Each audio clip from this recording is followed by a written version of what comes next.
Hello, नमस्कार। मैं अभय आप सभी लोगों का आपके अपने चैनल ईसिक इंग्लिश पर हार्दिक स्वागत वंदन अभिनंदन करता हूं। कैसे हो मित्रों? आशा करते हैं सभी लोग स्वस्थ होंगे और अपनी पढ़ाई अच्छे से कर रहे होंगे। चलिए शुरू करने से पहले कुछ शुरू करते हैं।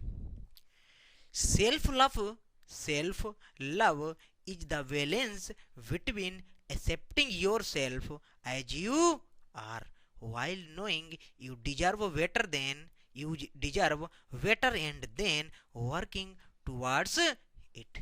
एक बार अच्छे से ध्यान से सुनो, क्या वर्ड्स बोल रहे हैं। इन क्विट्स को डेली डेली पर जिस लेक्चर में देखें उस लेक्चर को आप कंटिन्यू नोट डाउन करते चलें। बोल रहे हैं कि self love is the balance between accepting yourself as you are while knowing you deserve better and then working towards it। इसी खूबसूरत लाइन के साथ मैं अभय आप सभी लोगों का आपका अपना चैनल ईसिक इंग्लिश पर हार्दिक स्वागत वंदन अभिनंदन करता हूं। कैसे मित्रों? सभी लोग स्वस्थ होंगे। चलिए आज इंग्लिश के जो हम आप किसकी बताते हैं, आप लोगों को हम कॉम्पिटेटिव इंग्लिश के बारे में बताते हैं। यहाँ पर है आपके ग्रामर, वोकेबलरी और कॉम्प्रीहेंशन। अभी ग्रामर चल रही है, जैसे ही इस वीक के लास्ट में हम आपकी वोकेब भी चालू कर देंगे, इंक्लूड कर देंगे, और कॉम्प्रीहेंशन भी। इंग्लिश आपकी जो सीजीएल टीयर 2 आने वाला है उसका क्लास आज 5 है, जो रोज रात 8 बजे आपके अपने चैनल ईसिक इंग्लिश पर आती है। दूसरी बात और ध्यान रखना, दूसरी बात क्या है, मैंने आपको बोला है कि आपका जो आपका सीजीएल कौन सा आ रहा है, टीयर टू आने वाला है, इसकी तो प्रैक्टिस चलेगी ही चलेगी। और जो सीजीएल आपका टीयर 1 आएगा, जो आपका 22 अप्रैल से इसकी डेट दी गई है, उसके जो प्रीवियस पेपर हैं सीजीएल के वो जल्दी ही सॉल्व कराने वाले हैं। डे बाय डे उसके भी पेपर मिलते रहेंगे, एक दिन मेंस की क्लास, एक दिन पेपर, एक दिन मेंस, एक दिन पेपर। चलिए उसके आगे शुरू करते हैं। ये आपका स्पेशल आपका प्रैक्टिस सेशन है, सीजीएल 2020 का टीयर 2 का ये आपका स्पेशल प्रैक्टिस सेशन आपके साथ है। इसमें इंग्लिश के हम आपको कॉन्सेप्ट और यूज के बारे में बताएंगे। दोनों चीजें देखना है आपको, इंग्लिश के हम यूज बताएंगे और कॉन्सेप्ट के बारे में बताएंगे। चलिए आगे बढ़ते हैं। ये स्पेशल प्रैक्टिस सेशन में आज हमने क्या रखा है, आपके सीडीएस के 2014 के क्वेश्चंस आए हुए हैं। देखना है कितने सीडीएस के आज भी, वैसे अभी हमने जो पेपर रिसेंटली अभी सोल्व कराया है आपका, देख लेना। दो पेपर में हमने दो क्वेश्चन उसमें डिस्कस किए हैं, दो टाइप के, sentence improvement, fill in the blanks, और आपकी जो फिल इन द ब्लैंक्स हैं और इरर हैं, तीनों हमने डिस्कस किए हैं। देख लेना, आप प्ले लिस्ट में जाएंगे जहां पर प्रीवियस ईयर पेपर मिले, उसमें एनडीए के भी पेपर हैं 2, और आपके हमने एमटीएस के, सॉरी स्टेनो के भी कराए हैं कुछ, और कुछ आपके उसमें सीडीएस के भी हैं। देख लेना, आज से रिलेट करना। 2021 से पेपर है आपका, इसमें है देखना। लेवल में ज़्यादा अंतर नहीं, लेकिन क्वेश्चन वही आते हैं, कहाँ से ज़्यादा बार बार क्वेश्चन उठते हैं वो आपको देखना है। चलिए आगे बढ़ते हैं। क्वेश्चन नंबर 1 है, इसमें आपको क्या दिख रहा है, दिख रहा होगा कि improve the underline part of the sentence if needed. अगर आवश्यकता है, जो भी अंडरलाइन वर्ड है, देखिए ये जो अंडरलाइन वर्ड है, आवश्यकता अनुसार इस अंडरलाइन वर्ड को बदलना है। अगर आपको लग रहा है कि इसमें कोई एरर नहीं है, तो आप नो इम्प्रूवमेंट भी लगा सकते हैं। सेंटेंस है कि there is no rainfall in our village for the last 6 month. देखते हैं कौन बताएगा। यहां पर देखते हैं कि फॉर द लास्ट 6 मंथ। देखिए यहां पर एक वर्ड दिखा है फॉर।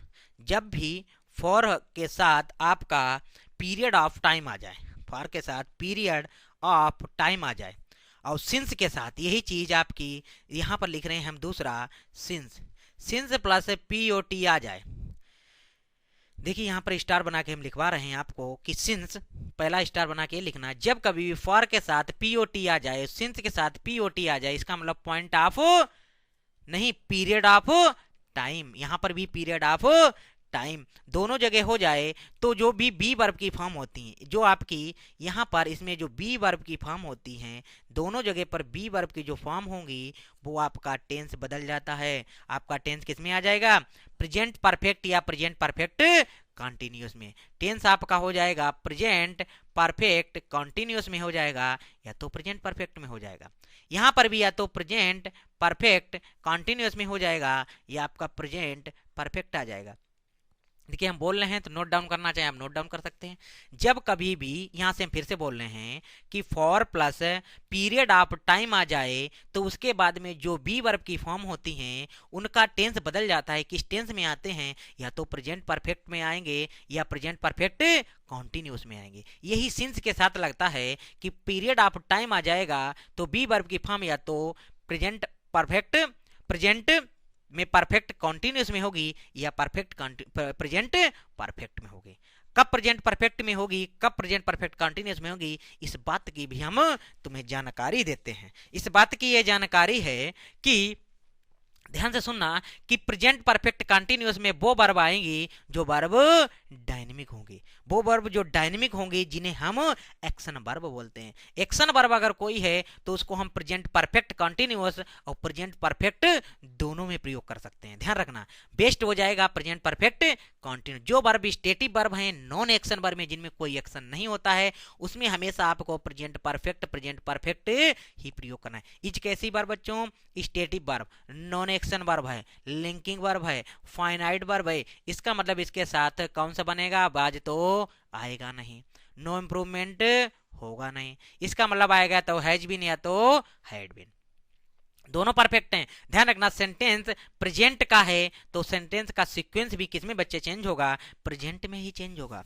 इसका मतलब है यहां पर ये वाला भी नहीं आएगा तो आंसर क्या हो जाएगा? ए फॉर आन मिलो सजना इज अ रिक्वायर्ड आंसर। चलिए आइए क्वेश्चन नंबर सेकंड की ओर बढ़ते हैं। बढ़िया क्वेश्चन है, आसान क्वेश्चन है। लिखा है the police investigated into the matter. Investigated into the matter, सबको पता है कि इन्वेस्टिगेट जब कभी भी कोई वर्ब बनती है, इन्वेस्टिगेट जब नाउन बनता है तब उसके साथ प्रीपोजिशन आती है। जब इन्वेस्टिगेटेड वर्ब बनती है तो उसके साथ प्रीपोजिशन इनटू दिया जाता है, लेकिन इनटू नहीं आता है। तो कोई प्रीपोजिशन नहीं आएगा तो नो इम्प्रूवमेंट नहीं होगा। आपका ए आंसर फिर नहीं होगा, बी आंसर नहीं होगा, बचा है आपका सी आंसर।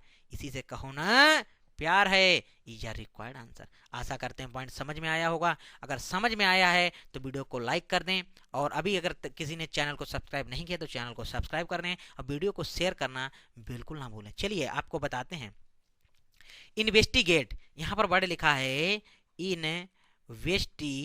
इन्वेस्टिगेट। इन्वेस्टिगेट के साथ तुम्हारे एग्जाम में इनटू दिया जाता है।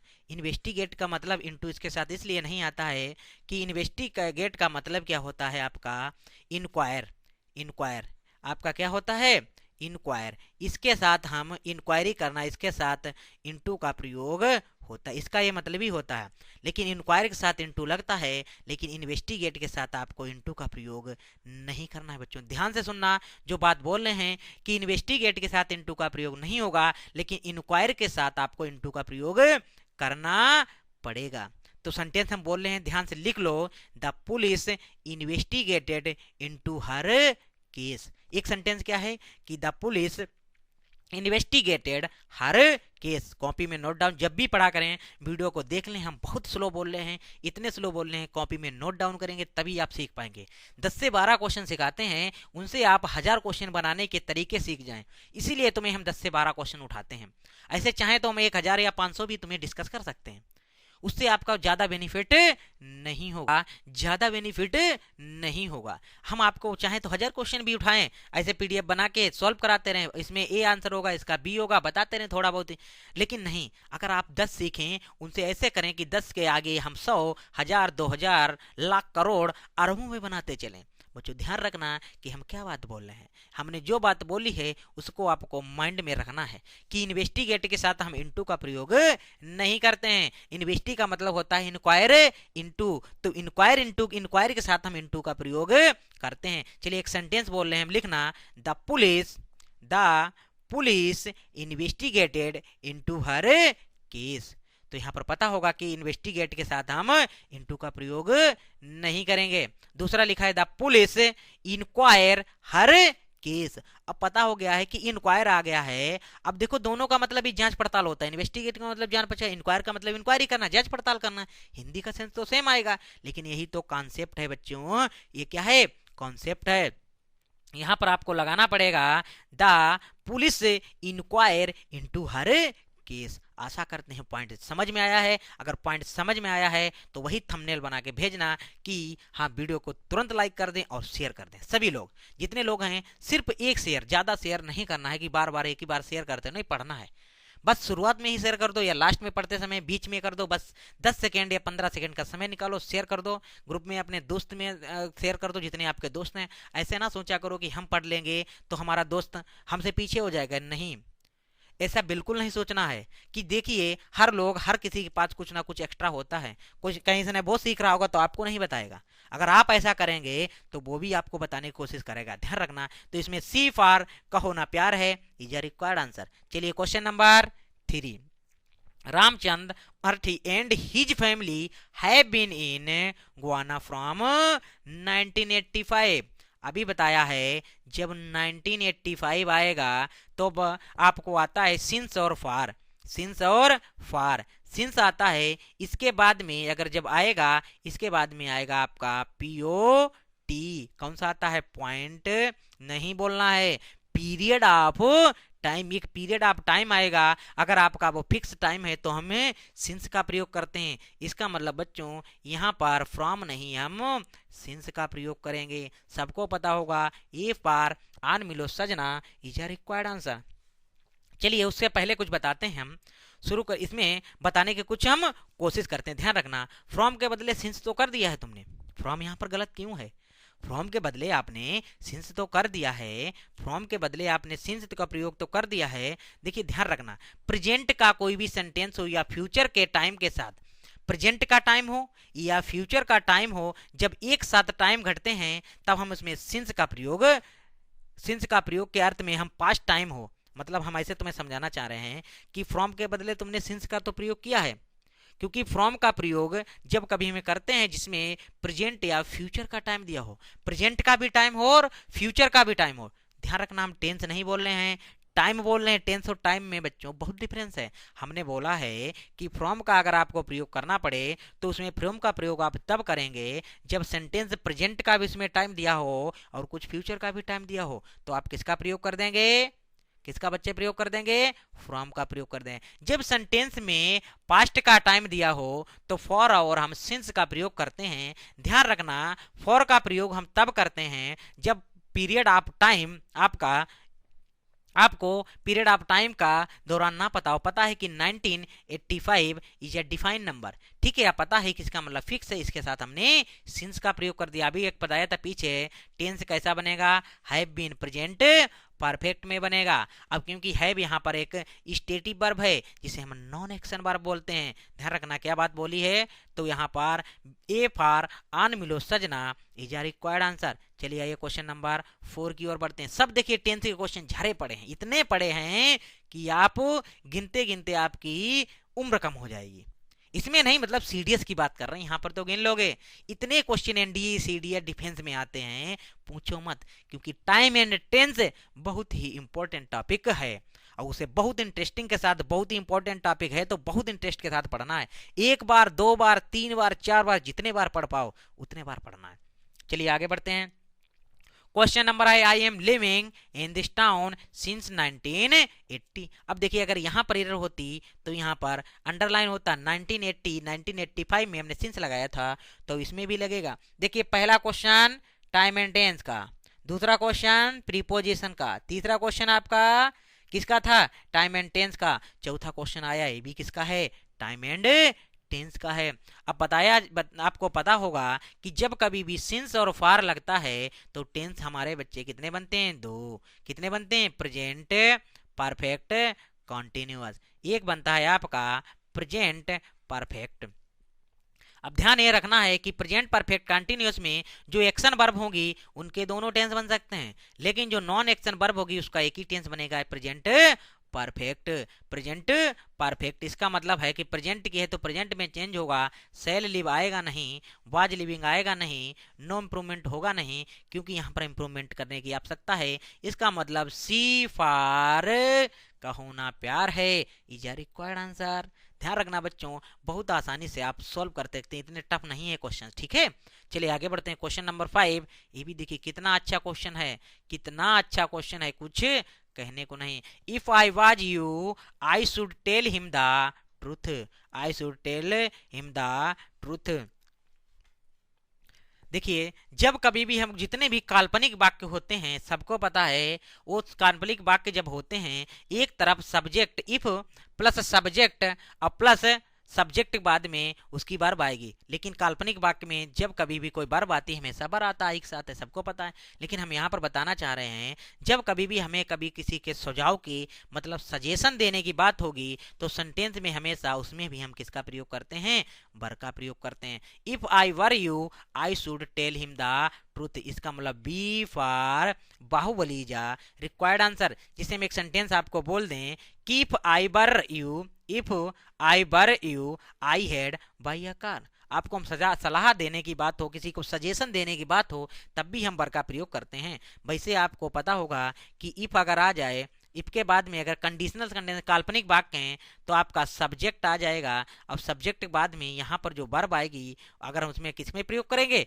वर का प्रयोग करेंगे। ठीक है, ध्यान रखना बच्चों किसका प्रयोग करना है, वर का। अपने काश मैं राजा होता, ये काल्पनिक वाक्य हैं। If I were uh king, इसके बाद आगे तुम्हारी बला बला चीजें आ जाएंगी। एक काल्पनिक वाक्य होते हैं जब कभी भी इसमें हम सजेशन की भी बात करते हैं, जब सजेशन की बात करेंगे तब भी बच्चे हम किसका प्रयोग करते हैं, किसका प्रयोग करते हैं, चलिए बोलिए किसका प्रयोग करते हैं, वर का प्रयोग करते हैं काल्पनिक वाक्यों में और सजेशन में भी हम वर का प्रयोग करते हैं। चलिए आइए क्वेश्चन नंबर, ये भी तुम्हारा किसी से रिलेटेड था, ये टेंस से ही रिलेटेड था। ठीक है आगे बढ़ते हैं। देखिए question number 6, he is better than any boy in the class. Option देखिए, ऑप्शन का खेल देखिए कि ही इज, जब कभी भी हम कंपेयर करते हैं सेम ग्रुप से कंपेयर करते हैं, इसका मतलब ही का कंपेयर एक बॉय से किया जा रहा है, वो बॉय जो बेटर देन है इन द क्लास में। इसका मतलब है आपको पता होगा एनी के बाद में हम बॉयज का प्रयोग कभी नहीं करते हैं, क्योंकि एनी के बाद जब भी कोई नाउन आता है सिंगुलर आएगा, वर्ब भी सिंगुलर आ जाएगी। एनी बॉय भी होगा, एनी बॉयज के बाद सिंगुलर करेंगे, ये वाला तो सही हो सकता है। चलिए मिस्टेक हो गई थी क्योंकि हम बोल रहे हैं कि एनी के बाद में यहाँ पर ये वाली दिक्कत है कि नो इम्प्रूवमेंट नहीं होगा, क्योंकि एनी के बाद या तो बॉयज करो, प्लूरल नहीं आएगा, आएगा तो क्या आएगा, सिंगुलर आएगा। ध्यान रखना अगर बोल गए हो कुछ तो ध्यान से फिर से सुन लो, एनी के बाद में जब कोई नाउन आएगा हमेशा सिंगुलर नाउन आएगा, और नाउन आएगा सिंगुलर तो वर्ब कैसी आएगी, सिंगुलर। अब ये ध्यान रखना जब कभी भी नाउन में हम बच्चों यस या ईएस लगाते हैं तो वो नाउन कैसा बन जाता है आपका, प्लूरल बन जाता है। इसका मतलब ये बात सही थी, ऐसा नहीं है गलत बोला था। लेकिन ध्यान रखना यहाँ पर नो इम्प्रूवमेंट भी नहीं है। जब कभी भी हम बताया हमने सेम ग्रुप में अगर हम कंपैरिजन करते हैं, जब कभी भी हम सेम ग्रुप में कंपैरिजन करते हैं तो हमें वहां पर अदर की आवश्यकता होती है, तो क्या कर दोगे, एनी अदर वाई। अगर इसमें कर दिया है कि he is better than any why in the class, इसका मतलब है कि अब कंपैरिजन तुम खुद उस लड़के से भी कंपेयर हो गया है। मान लीजिए कोई भी बच्चा अगर हो उससे बेटर कोई नहीं है तो खुद भी काउंट हो जाएगा, उसको हटा के तुम्हें करना। मान लीजिए क्लास में 10 लोग हैं, अब 10 लोगों में कहा तुमने कोई गोलू नाम का व्यक्ति है, वो इन 9 लोगों से मतलब इन 10 में से बेस्ट है, इसका मतलब 10 में गोलू भी है। अगर गोलू को हटा के तुम 9 में अब उनकी कंपेयर करो, क्योंकि गोलू के अलावा मतलब गोलू के अदर कोई भी पर्सन है और भी है, वो गोलू उनसे बेस्ट है। ध्यान रखना क्या बोला हमने, इसका मतलब सी फॉर कहो ना प्यार है is a required answer, is a required answer. चलिए आगे बढ़ते हैं। क्वेश्चन नंबर आपका कौन सा है, क्वेश्चन नंबर 7 शायद होगा, 7 ही है। देखिए Anil ought not to tell me your secret what he did. अब देखते हैं कौन बनाने की कोशिश करता है। देखिए कौन बनाने की कोशिश करता है। क्वेश्चन नंबर बनाते हैं हमें, जब कभी भी हम ought का प्रयोग करते हैं, ought आगे है आपका ought टू का प्रयोग हम V1 आएगा इसके, क्योंकि V के बाद वर्ब की फर्स्ट फॉर्म आएगी। दूसरा ये होता है कि ought के बाद में आपका ought टू और प्लस हैव प्लस वर्ब की थर्ड फॉर्म, दो चीजें आती हैं। क्या आती हैं, दो चीजें आती हैं। एक तो ought टू के बाद वर्ब की फर्स्ट फॉर्म आती है, एक ought टू प्लस हैव की वर्ब फॉर्म, क्योंकि टू के बाद तो वर्ब की बेस फॉर्म ही आएगी, फर्स्ट फॉर्म ही है, क्योंकि वर्ब की बेस फॉर्म आती है, बेयर इन्फिनिटिव फॉर्म आती है। ठीक है, बेयर इन्फिनिटिव आती है, फर्स्ट नहीं, फर्स्ट तो हैज भी होती है, प्लूरल बेस फॉर्म आती है। ध्यान रखना ought टू के बाद। अब देखिए सेंटेंस में रिक्वायरमेंट किसकी है, तुम्हारी किसकी रिक्वायरमेंट है, पास्ट की है या प्रेजेंट की है, ये लगेगा आपका प्रेजेंट में, बच्चों किस में लगेगा, प्रेजेंट में लगेगा, ये वाला किस में लगेगा आपका पास्ट में लगेगा। तो टू टेल यहाँ पर जो लिखा है अंडरलाइन लिखना था, गलत अंडरलाइन है, अंडरलाइन ये होना चाहिए आपका टू टेल अंडरलाइन होना चाहिए, ठीक है, टेल मी अंडरलाइन नहीं होना चाहिए, टू टेल अंडरलाइन होना चाहिए। अब देखिए कैसे गलत कर दोगे, टू बी के बाद वर्ब की थर्ड फॉर्म आती है, टेलिंग नहीं होगा, आंसर लगाने की कोशिश करना, टू बी टेलिंग नहीं होगा।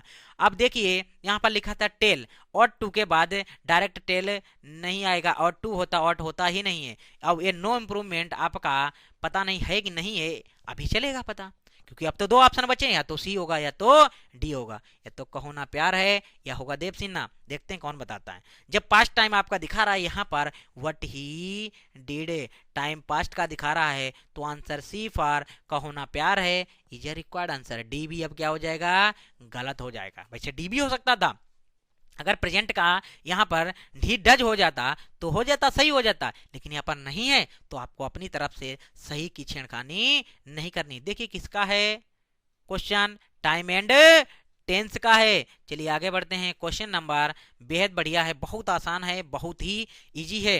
देखते हैं क्वेश्चन नंबर आपका कौन सा क्वेश्चन नंबर है, शायद 8 है।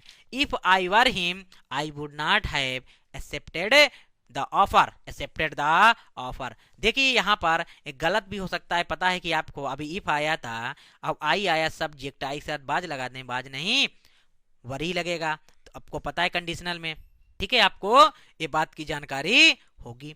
आई के साथ बाज नहीं लगेगा, कंडीशन जब कभी भी if plus subject plus verb आ जाए, एक तरफ वुड प्लस वर्ब की फर्स्ट फॉर्म आ जाएगी, तो बाज नहीं बार लगेगा। इसका मतलब ए वाला भी हो सकता है आंसर, ए वाला भी हो सकता है कि नहीं हो सकता है।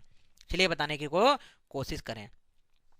देखिए हमने बताया था जो बी वर्ब की फॉर्म होती हैं, जो बी वर्ब की फॉर्म आपकी इज, बच्चों एम, और क्या होती हैं आर, और वाज, और वर, इतनी आपकी बी वर्ब की जो फॉर्म होती हैं, इनके बाद में जब कभी भी कोई प्रोनाउन आता है वो हमेशा बच्चों सब्जेक्टिव केस में आता है। किस में आता है, सब्जेक्टिव केस में आता है। ध्यान रखना, हमने बोल दिया है किस में आता है, सब्जेक्टिव केस में आता है, हमेशा सब्जेक्टिव केस में आएगा। इसका मतलब नो इम्प्रूवमेंट गलत, नो इम्प्रूवमेंट गलत, क्या हो जाएगा, नो इम्प्रूवमेंट गलत हो जाएगा, नो इम्प्रूवमेंट आपका बच्चों क्या हो जाएगा, गलत हो जाएगा। इसका मतलब है कि इफ आई बार या तो ही होगा, दोनों जगह ही है, दोनों जगह इफ है, यहाँ पर लिखा आई हैड, यहाँ पर लिखा आई बर, यहाँ पर लिखा आई बर, तुम इसे हम चेंज नहीं करें, अगर कोई वर्ब होती तो हम इसे चेंज कर सकते थे। इसका मतलब बी फॉर बहुवलीजा रिक्वायर्ड आंसर। चलिए आगे बढ़ते हैं, क्वेश्चन नंबर आपका जो भी हो, क्वेश्चन नंबर शायद 9 है। चलिए 9 क्वेश्चन का आंसर देने की कोशिश करें। What the nation needs, what the nation needs is people of character. देखते हैं क्वेश्चन कौन सा इसमें सही है और कौन सा गलत है, चलिए बताने की कोशिश करो बच्चों। चलिए क्वेश्चन बताने की कोशिश, आज की सेकंड सेशन का ये बहुत ही इंपॉर्टेंट और बहुत अच्छा क्वेश्चन है। देखिए यहाँ पर लिखा है what the nation needs is people of character, जो नेशन में नीड्स है पीपल के कैरेक्टर की। अब यहाँ पर व्हाट लिखा है, क्वेश्चन बढ़ा गया, उसके बाद में ये आपका सब्जेक्ट आ गया है, ये नीड्स आ गया है, ये बन गया है। अब लिखा है इज पीपल ऑफ कैरेक्टर। देखिए दो बातें बस ध्यान रखना आपको, अब या तो यहाँ पर इज होगा तो दोनों ऑप्शन कट जाएंगे, दोनों ऑप्शन कट जाएंगे। जब कभी भी पीपल, मान लीजिए यहाँ पर लिखा है, जब कभी देख लें इज पीपल ऑफ कैरेक्टर के बदले is people of, is people of यहाँ पर कैरेक्टर लिखा है, इसके बदले हमें किसी का कुछ ना कुछ प्रयोग करना है, ठीक है। और वाट का अर्थ, अगर आपके वाट के दो अर्थ होते हैं, यहाँ पर देख लेना वाट, इसके आपके दो अर्थ होते हैं। वाट के अर्थ के लिए हम सिंगुलर वर्ब भी प्रयोग करते हैं और प्लूरल वर्ब भी प्रयोग करते हैं। ध्यान रखना, सिंगुलर वर्ब भी प्रयोग करते हैं और प्लूरल वर्ब भी प्रयोग करते हैं। व्हाट का अर्थ अगर डेट और विच का हो तो हम सिंगुलर वर्ब करेंगे, अगर दोज और विच का हो, दो डेट विच हो, डेट विच हो वाट के लिए, यहाँ पर अगर डेट विच हो तो सिंगुलर हो जाएगी। अगर दोज, आपकी दोज विच का प्रयोग अगर हम कर देंगे तो किसका हो जाता है, प्लूरल वर्ब हो जाती है। ध्यान रखना, डेट विच के लिए सिंगुलर वर्ब और दोज विच के लिए हम प्लूरल वर्ब का प्रयोग करते हैं। अब ये तुमको सेंस लगाना है कि व्हाट का सेंस यहाँ पर डेट विच है या दोज विच है, जैसे हमने बोल एक सेंटेंस हम बोलने से समझ लीजिए कि वेन, समझिए फिर से हम समझा रहे हैं कि when word means that wit which it is singular and takes a singular verb, when it means those which it is plural and takes a plural verb and takes a plural verb. चलिए example बोलते हैं, we shall need we shall not need any more bread what we have quite sufficient. दूसरा बोल रहे हैं कि you need not get any more stamps what we have are quite sufficient. आप aptitude current में पढ़ेंगे, उसमें आपको देखने को मिलेगा वाट वाला, बहुत इंटरेस्टिंग है। यहाँ पर सीधे से समझ लीजिए, जो इतनी राम कहानी आपको समझाई है उसमें आप नहीं समझ पाए हैं, कोई बात नहीं है। सीधे के वाट का प्रयोग एक सिंगुलर वर्ब के लिए होता है, प्लूरल वर्ब के लिए होता है। अगर हम यहाँ पर प्लूरल वर्ब की बात कर रहे हैं, सभी नेशन की बात कर रहे हैं, पूरे नेशन की, तो सभी लोगों की जब बात करेंगे तो प्लूरल बात होगी। तो इसका मतलब नो इंप्रूवमेंट नहीं होगा, इज वाला ऑप्शन, दो ऑप्शन आपके कट गए। बचा है ए और बी में क्या अंतर है, सिर्फ और सिर्फ दा का अंतर है। किसका अंतर है, दा का। सारे लोगों के करेक्टर नहीं होंगे, सारे लोगों के करेक्टर अलग नहीं होंगे, कुछ लोगों के करेक्टर नेशन के लिए सही भी होंगे। इसका मतलब हमें किसका प्रयोग करना पड़ेगा, दा का प्रयोग करना। सभी लोग जनरलाइज होते तो हमें दा की आवश्यकता नहीं थी। कुछ पर्टिकुलर भी होंगे, अगर सभी लोग भी हैं तब भी डेफिनेट हो जाएंगे, कुछ पर्टिकुलर हैं वो भी डेफिनेट हम मानेंगे हमने, क्योंकि यहाँ पर हम किसका प्रयोग कर देंगे, the people of character A for आन मिलो सजना इज अ रिक्वायर्ड आंसर। चलिए आगे बढ़ते हैं, आगे बढ़ते हैं। क्वेश्चन नंबर आपका जो भी हो 8 9 10 जो भी हो, लग रहा है 10 क्वेश्चन है। देखते हैं यहाँ पर हम किसका प्रयोग करेंगे। लिखा है now we come to the important question of where this great swarm of galaxies have come from. चलिए आंसर देने की कोशिश करो, देखते हैं कौन आंसर देगा इसका, देखते हैं कौन आंसर देगा। चलिए आंसर देने की कोशिश करो, देखते हैं आंसर देने की कोशिश करिए, देखते हैं कौन आंसर देगा, देखते हैं कौन आंसर देगा। देखिए हम बताने की कोशिश करने, यहाँ पर लिखा है कि now we come to the important question of where, ठीक है, दिस ग्रेट ऑफ स्वॉर्म। अब गैलेक्सीज आप क्या है, यहाँ पर प्रीपोजिशन है, गैलेक्सीज उसका क्या है बच्चों, ऑब्जेक्ट है। इसका मतलब अब इसके अनुसार तो वर्ब नहीं आएगी, इतना तो पता होगा, इसके अनुसार तो वर्ब नहीं आएगी। इसका मतलब यहाँ पर स्वॉर्म क्या है, नाउन है, और ग्रेट क्या है आपका, एडजेक्टिव है। दिस यहाँ पर क्या हो जाएगा बच्चों, डिटर्मिनर हो जाएगा। क्या हो जाएगा आपका, डिटर्मिनर हो जाए। बोल भी रहे हैं और लिख भी रहे हैं, बोलने पर भी सुना करो समझा करो।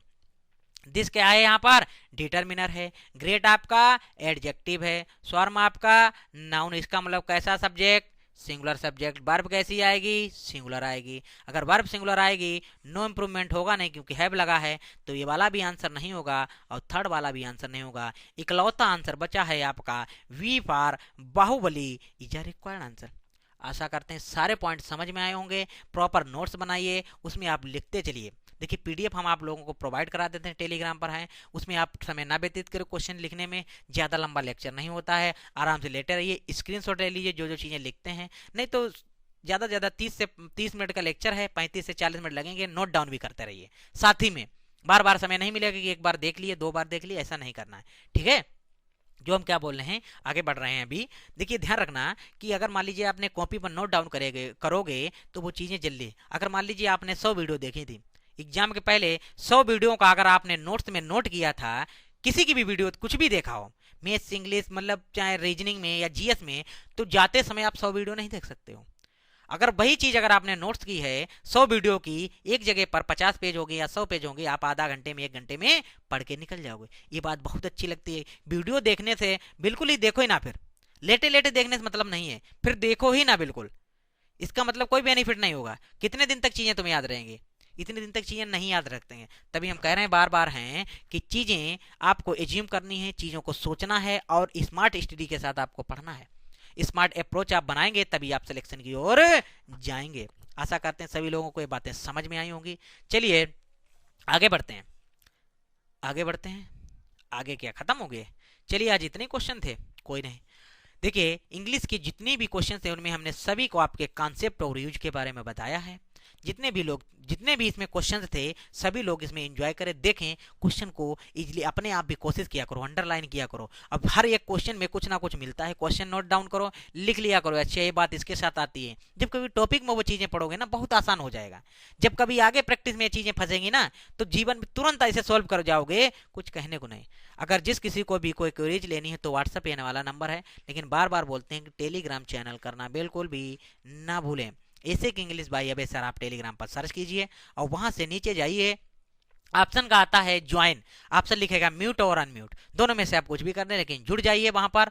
और जुड़ जाएंगे तो आपको बेनिफिट ही मिलेगा, कुछ में कुछ एक्स्ट्रा चीजें नहीं आती ना, उसमें डाटा जाता है। टेलीग्राम तो इतना अच्छा है कि आप एक बार कोई चीज एक बार डाउनलोड कर लोगे, उसके बाद डिलीट करने पर भी नहीं जाता है, हमेशा फिर बना रहता है। ठीक है, डाटा भी ज्यादा कंज्यूम नहीं होता है। इसीलिए आशा करते हैं सभी लोग टेलीग्राम चैनल ज्वाइन किए होंगे। सभी लोग अभी तक नहीं ज्वाइन किया है तो तुरंत ज्वाइन कर लें बगैर किसी देर के। बाकी आज का लेक्चर फिर यहीं तक रखते हैं, मिलते हैं कल इसी उत्साह और उमंग के साथ। चलिए उससे पहले कुछ बता दें आप लोगों को, क्या बताना है चलिए कल ही बताते हैं। कल लाइव आके, कल नहीं आपको हम फ्राइडे को बताएंगे, फ्राइडे को आके कुछ अच्छे इन्फॉर्मेशन देंगे जिससे आपको दिल बाग बाग हो जाए। उसके पहले आज का लेक्चर अब हम यहीं पर ओवर करते हैं, मिलते हैं कल इसी उत्साह और उमंग के साथ। तब तक के लिए बाय बाय, टेक केयर, हंसते रहो, मुस्कुराते रहो, जीसा लेते रहो। Thank you so much, good night to all of you.